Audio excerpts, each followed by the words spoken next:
दिवाली के दिन लोगों ने जमकर आतिशबाजी की। कई जगह कूड़ा फैला तो कई जगहों पर आगजनी की घटनाएं सामने आई। लेकिन राहत की बात यह है कि कोई बड़ी अनहोनी नहीं हुई है। दरअसल यमुनानगर जिले में सफाई और दमकल विभाग के कर्मचारी अपनी मांगों को लेकर सरकार के साथ खफा नजर आ रहे हैं। त्योहारी सीजन में कर्मचारियों के हड़ताल पर जाने से शहर की सफाई व्यवस्था पूरी तरह से चरमरा गई है। जगह जगह कूड़े के ढेर लगे हैं। हालांकि दमकल विभाग और सफाई कर्मचारी फिलहाल तो हड़ताल खत्म करने के मूड में नहीं है। अगर आने वाले दिनों में हड़ताल खत्म नहीं होती नजर आई तो शहर में सफाई व्यवस्था का आलम और बिगड़ जाएगा। हालांकि अब देखना ये होगा कि यमुनानगर नगर निगम से उठने वाली इन कर्मचारियों की मांग चंडीगढ़ तक कब पहुंचती है।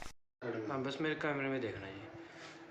दुग्गल साहब, कितनी घटनाएं सामने आई हैं कल दिवाली पे दिन जो आग लगने की? ऐसा है, जो सबसे पहले हमारे यहाँ घटना हुई थी वो सुबह कैंप में हुई थी, इलेक्ट्रॉनिक की दुकान में 7 बजे। उसमें फ्रिज वगैरह थे, उसका नुकसान हुआ था। इसके अलावा जो दिवाली वाली रात है, हमारी टोटल 18 घटनाएं हुई, जिसमें कोई भी मेजर कॉल नहीं थी। उसमें गांव की, अपना कूड़े कबाड़ की और अपना क्या कहते हैं 1-2 घरों में थी। वो हमने इमीडिएटली जो है कंट्रोल कर दी और आग को आगे बढ़ने नहीं दिया। और जो कर्मचारी हड़ताल पर हैं और त्यौहार के सीजन में हड़ताल पर गए हैं, उससे कितना नुकसान है और कितनी परेशानियों का सामना आपको कल करना पड़ा विभाग को? ऐसा है, हमारे टोटल 117 कर्मचारी हैं, जिसमें से हमारे जो 42 कर्मचारी ऑन ड्यूटी थे और 73 जो है अब्सेंट थे। इसके अलावा हमारे पास 38 होमगार्ड के जवान और 18 रोडवेज के ड्राइवर जो है डीसी साहब द्वारा उपलब्ध करवाए गए थे, जिनकी सहायता से हमने जो है जो दिवाली का त्यौहार है उसको जो आग लगी उसको जो है जल्दी से जल्दी हमारे को कंट्रोल करने में मदद मिली।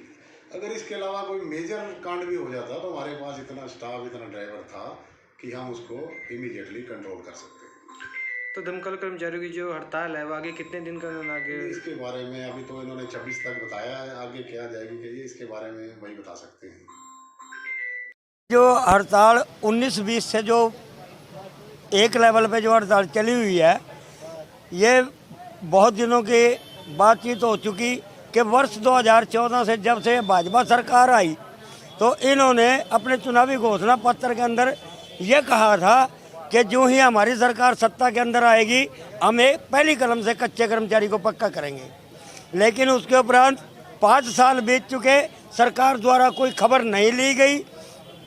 2019 के अंदर ये सरकार जब दोबारा से सत्ता के अंदर आई तो ये सरकार जो है सत्ता के नशे के अंदर चूर हो गई और उसके बाद इन्होंने जो कमेरा वर्ग था उसकी सुध लेने तक बिल्कुल छोड़ दिया काम कि बिल्कुल किसी कर्मचारी की कोई सुध ना ली जाए।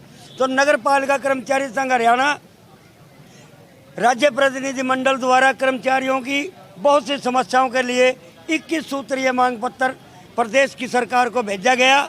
लेकिन अपने जो निकाय मंत्री और गृह मंत्री डॉक्टर अनिल विज जी थे, इन्होंने इनके घेराव तक कर लिए और इन्होंने ये कहा था कि नगर निगम पालिकाओं परिषदों का जो कर्मचारी है, इन्होंने 2019 के अंदर कोविड के अंदर जो सरकार और पॉपुलेशन को जो सुरक्षा दी है, मैं इनका क्रांतिकारी इनको सैल्यूट करता हूँ कि इन्होंने सरकार और पब्लिक को सुविधा दी है। लेकिन आज और कोरोना योद्धा का नाम दिया गया, लेकिन आज हम पूछना चाहते हैं माननीय मुख्यमंत्री मनोहर लाल खट्टर जी से कि आज ये कोरोना योद्धा सड़कों पर क्यों? ये जब तक सरकार हमारी समस्याओं का समाधान नहीं कर लेती, जैसा भी राज्य कमेटी का आह्वान होगा, अगर अनिश्चितकालीन हड़ताल का होगा तो हम उससे भी पीछे नहीं हटेंगे। तमाम पालिकाओं परिषदों का निगमों का कर्मचारी स्ट्राइक पे आज, और जब तक सरकार दोबारा से बातचीत बुला करके मानी गई समस्याओं के पत्र परिपत्र जारी नहीं करती और 17 अगस्त 25 अप्रैल के समझौते को लागू नहीं करती, रेगुलाइजेशन पॉलिसी बना करके जो 15-15, 20-20 साल से हमारे कच्चे कर्मचारी कार्य कर रहे हैं उनको रेगुलर नहीं करती, हरियाणा कौशल रोजगार को रद्द नहीं करती, तब तक ये हड़ताल जारी रहेगी। इसमें जैसे हड़ताल आप कर रहे हैं, त्योहार दिवाली था।